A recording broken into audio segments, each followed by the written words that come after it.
Row 18, plot 20. Hey everybody, welcome to Now It's Dark. I'm Jim. Today is Dollar Tree Theater, and during the month of December, I have decided to choose through my vast collection of Dollar Tree movies,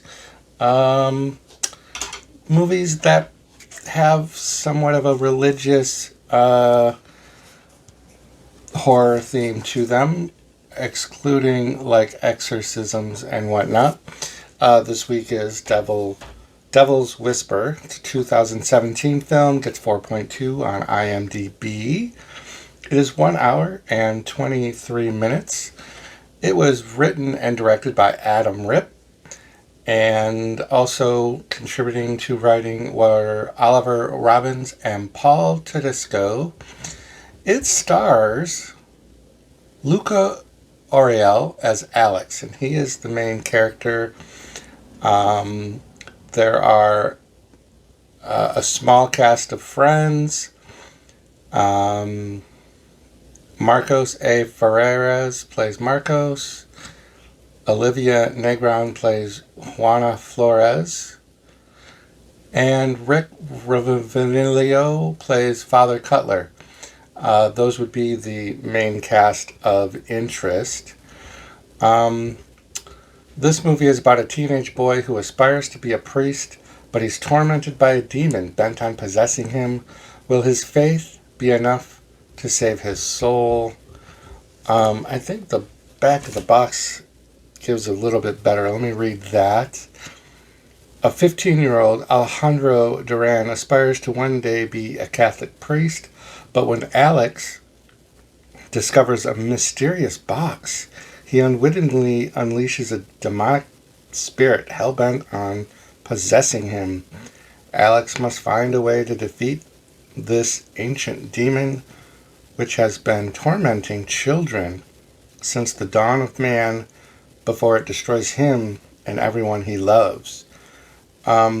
There are some interesting little, on the back, they do like the little quotes, and one of them is disturbing, worth a watch for those lovers of dark side of things, and another one is horrifying. And I don't know that I would say horrifying, but disturbing at moments. This is on Tubi, so happy Tubi Tuesday to all you Tubi lovers. It's on Vudu, Plex, Freevee. This movie does bounce back and forth between Spanish speaking and English speaking, if that's a trigger for you.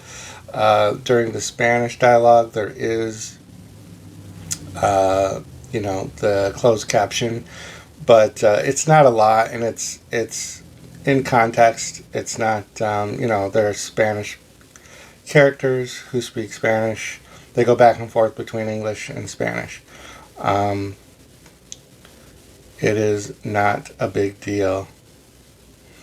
Man, I can't read my writing here. So Alex is 15. He's getting ready for his confirmation. He's aspiring to be a priest, as in the direction. So he's trying to stay on the straight and narrow, trying to keep himself from temptation. He is having dinner with family in the opening scene, and the opening scene, this is what I wrote down that I couldn't read. Vamonos moving. You see a Vamonos moving truck during the opening credits. It was kind of an interesting thing. And then you see this very antique-looking armoire in the truck. So it's been delivered to Alejandro's house. And so after dinner, Alex goes out to the garage, and he sees the armoire, and he opens it up, and he thinks he sees something. He finds a hidden box, this mysterious box, and his father comes out, and he asks his dad if he can have it, and he says, sure, it's no big deal. So the armoire belonged to Alex's grandfather, who was a woods maker, wood shop guy, carpenter, whatever. And he hid that box in the armoire, not to be found. there was a reason why it was hidden. So Alex and the dad, they try to open the box after a little bit. This is going to be mostly spoiler free. They get the box open and he finds a cross in it, and Alex decides, that he would like to keep that because that's, kind of falls in line with his faith and what he's doing. We have different various scenes of Alex going to confession, the traditional teen confessions. I swore, I had bad thoughts, I disobeyed my parents, there's a girl I like and I've thought dirty things and whatever. So he's got to do like 5 Hail Marys and 5, whatever the other one is. Hell, Father, whatever.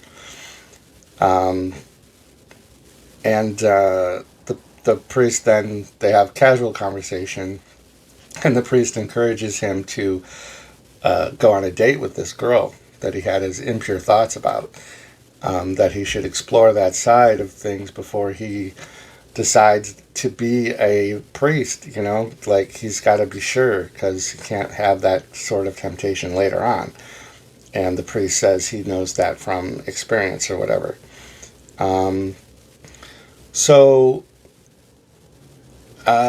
Skip ahead a little bit.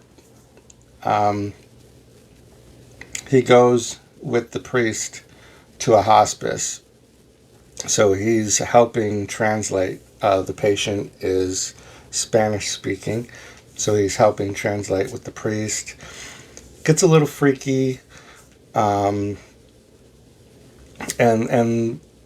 as time progresses, more kind of freaky things happen. There's some bad CGI, spirit. The one thing I did appreciate about this movie, I have mentioned this in previous movies, I love watching movies where they show descent into madness, is what I call it. When you see a character at the beginning of a movie and then you see the slow decline of their mental capacity or whatever. And for a young actor, I thought that the actor that played Alex, let me see if I can find his name again. Luca Oriel. I think he does a good job of it.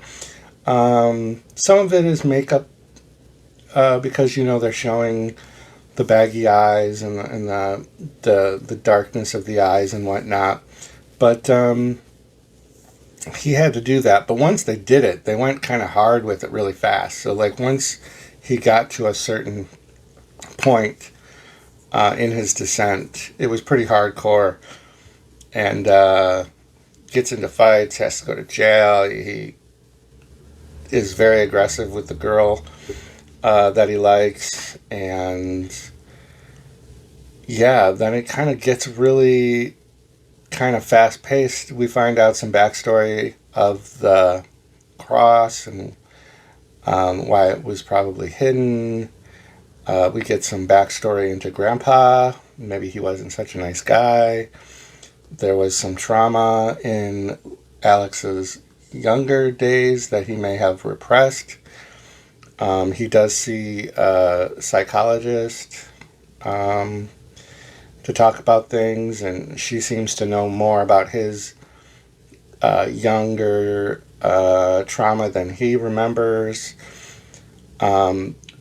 I should have started this video with a trigger warning for conversations and depiction of suicide, because that is kind of a thing in this. There's more than one mention of suicide, and there's actual depiction of it. So if that is a trigger, please be aware of that. It's not gratuitous, and it's not over the top, and it is within the story. So, but just so you know.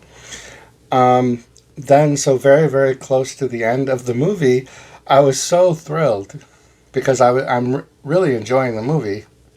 It had my interest.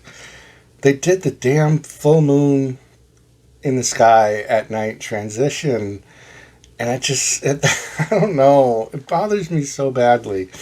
It's such a cheesy transition. Anyways, that was like very close to the end of the movie. And then we get a very escalated, action-packed ending that's pretty good. The CGI is even a little better with the spirit, demon, whatever it is. So this was, like I said, not a bad movie. It was, I think I mentioned 4.2 on IMDb. That's a pretty good rating.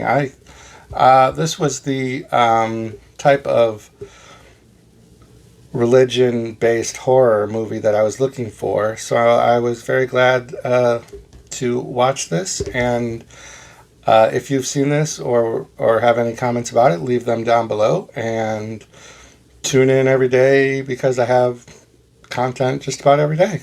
Thanks. So have your dream. Go on and sing your song. There's nothing wrong with singing out of tune. If people laugh and say your dream can never be, just think of me.